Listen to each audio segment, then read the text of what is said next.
कि जिन उम्मीदों के साथ, जिन सपनों के साथ इस पूरे आंदोलन की बुनियाद रखी गई थी, धीरे धीरे वह एक सिंडिकेट में तब्दील हो गया। सिद्धांतों के विपरीत सिर्फ और सिर्फ आक्रोश की बुनियाद पर कार्य करने की कोशिश कर रहे हैं। उन्हीं कंपनियों से ये लोग जाकर के सेट हो जा रहे हैं और उन लोगों के मांग को वहीं पर तिलांजलि दे दे रहे हैं। आजसू पार्टी के प्रधान कार्यालय में उपस्थित यहाँ तमाम मीडिया बंधुओं का स्वागत करता हूँ, झारखंडी जोहार करता हूँ। और आप सब जानते हैं कि इससे पूर्व मैं एक दूसरे संगठन में था, झारखंडी भाषा खतियान संघर्ष समिति से मेरा संबंध था। और वह संगठन जब राजनीतिक दल का स्वरूप नहीं प्रदान हुआ था उसको, उसी दौरान मैंने हजारीबाग लोकसभा से चुनाव लड़ा था और लगभग 1,58,000 मत मिले थे। परिस्थितियां कुछ ऐसी बनी कि जिन उम्मीदों के साथ, जिन सपनों के साथ इस पूरे आंदोलन की बुनियाद रखी गई थी, धीरे धीरे वह एक सिंडिकेट में तब्दील हो गया। और मैंने अपने इस्तीफे के दौरान भी इस बात को कहा था कि वो पूरे तरीके से लोकतांत्रिक मर्यादा, लोकतांत्रिक मूल्यों और सिद्धांतों के विपरीत सिर्फ और सिर्फ आक्रोश की बुनियाद पर कार्य करने की कोशिश कर रहे हैं, जिसकी लोकतंत्र में बहुत ज़्यादा स्वीकार्यता नहीं है। इस कारण मैंने अपना इस्तीफ़ा दे दिया था।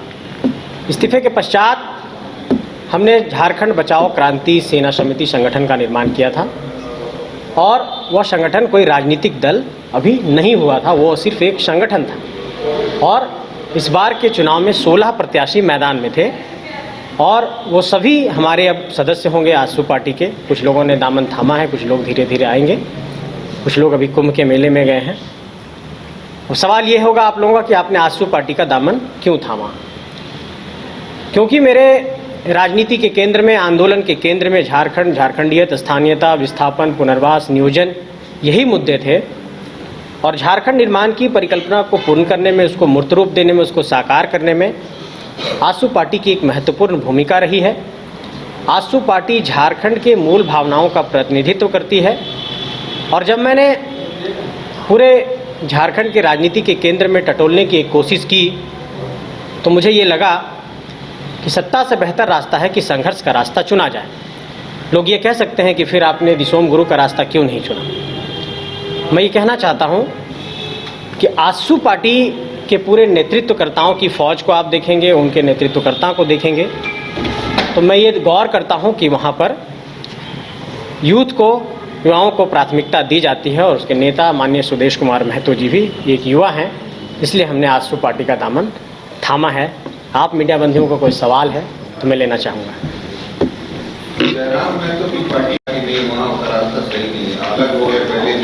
मैं स्पष्ट करना चाहता हूँ, यही एक क्लैरिटी पूरे झारखंड के अंदर नहीं आ रही है। बार बार कहा जाता है कि संजय मेहता पार्टी में थे। संजय मेहता पार्टी में नहीं थे। संजय मेहता झारखंडी भाषा खतियान संघर्ष समिति में थे।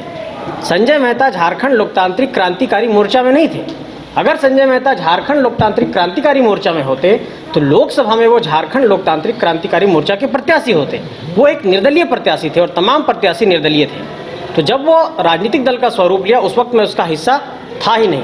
उस संगठन का हिस्सा था जो मैं स्वीकार कर रहा हूँ कि झारखंडी भाषा खतियान संघर्ष समिति का मैं सदस्य था। आज की तारीख में वो पूरे तरीके से व्यक्ति केंद्रित, आत्ममुग्धित और पूरे तरीके से डेमोक्रेसी के मूल्यों को तार करके सिर्फ आक्रोश की बुनियाद पर काम करने की कोशिश की जा रही है। जो मुझे ऐसा लगता है कि अगर लोकतंत्र में आप आस्था रखते हैं तो आपको ये बेहद ज़रूरी है कि लोकतांत्रिक मूल्यों और सिद्धांतों के आधार पर आप काम करें। इसलिए मैंने अपना वहाँ इस्तीफ़ा सौंप दिया था। कई लोगों ने इस्तीफ़ा दिया, कुछ लोगों ने दूसरे राजनीतिक दलों का दामन थामा। मैं उन नाम को नहीं लेना चाहूँगा, लेकिन जो हमारे साथी थे, जो हमारे साथ आए थे, जो हमारे साथ चुनाव लड़े, उन लोगों ने आजसू पार्टी का दामन थामा है। ये जो सिंडिकेट शब्द आपने इस्तेमाल किया जी, सिंडिकेट कैसे बता रहे हैं? अगर आज की तारीख में अगर कोई पुलिस इंक्वायरी बैठ जाती है कि जिस तरीके से उस राजनीतिक दल के द्वारा काम किया जा रहा है, तो अगर कोई भी ऐसा एक इंक्वायरी बैठता है तो इस बात की मैं पूरी प्रामाणिकता के साथ, पूरे फैक्ट के साथ, तथ्यों के साथ इस बात को कह सकता हूं कि आज की तारीख में ये बात साबित हो जाएगी कि जिन कंपनियों के दरवाजे पर जाकर के धरना और दस्तक दिया गया, उसके बाद उन्हीं कंपनियों से ये लोग जाकर के सेट हो जा रहे हैं और उन लोगों के मांग को वहीं पर तिलांजलि दे दे रहे हैं, उसकी हत्या कर रहे हैं। और आपने देखा कि एक प्रकरण भी सामने आया कुछ दिनों पहले। एक और सवाल, आपने तो ये जिक्र किया कि 1,58,000 मुझे लोकसभा चुनाव मिले। आपको लगता है कि जब आप विधानसभा चुनाव अपनी आइडेंटिटी के साथ गए तो कुछ 100 वोट, मुझे लगता है 800 के करीब आपको वोट आए, आपको लगता है ये जो फ्लक्चुएशन है, कहाँ करीबन 1.5 लाख, कहाँ करीबन 1,000 मिले, ये आपको क्या इसको इस रूप में समझने की ज़रूरत है कि जब चुनाव बेहद नज़दीक था तब ऐसी कुछ परिस्थितियां जन्म ली और पर्याप्त वक्त नहीं होने के कारण जब आप देखेंगे कि 1,58,000 वोट के पृष्ठभूमि में जाएंगे तो उसमें 2 साल की पूरी प्रैक्टिस थी जनता के बीच जाने का। जब मैं विधानसभा चुनाव में गया तो वो 15-20 दिनों का वक्त था, तो इसमें बहुत ज़्यादा फर्क था।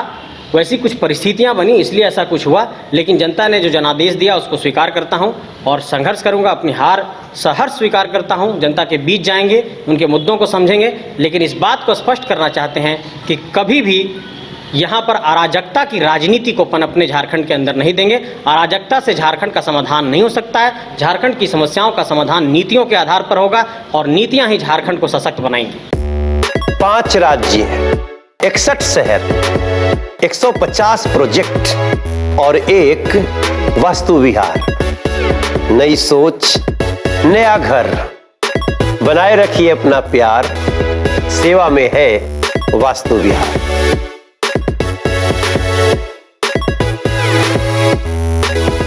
विश्व स्तरीय मेडिकल सुविधाओं से युक्त रांची का देवनिका हॉस्पिटल, जहां है neonatal ICU, burn intensive care unit, modular operation theatre, 24/7 emergency trauma service, multi disciplinary ICUs, emergency care, MRI, CT scan, advance cath lab, fully automated path lab, echo, ultrasound, ultra modular patient beds और pharmacy.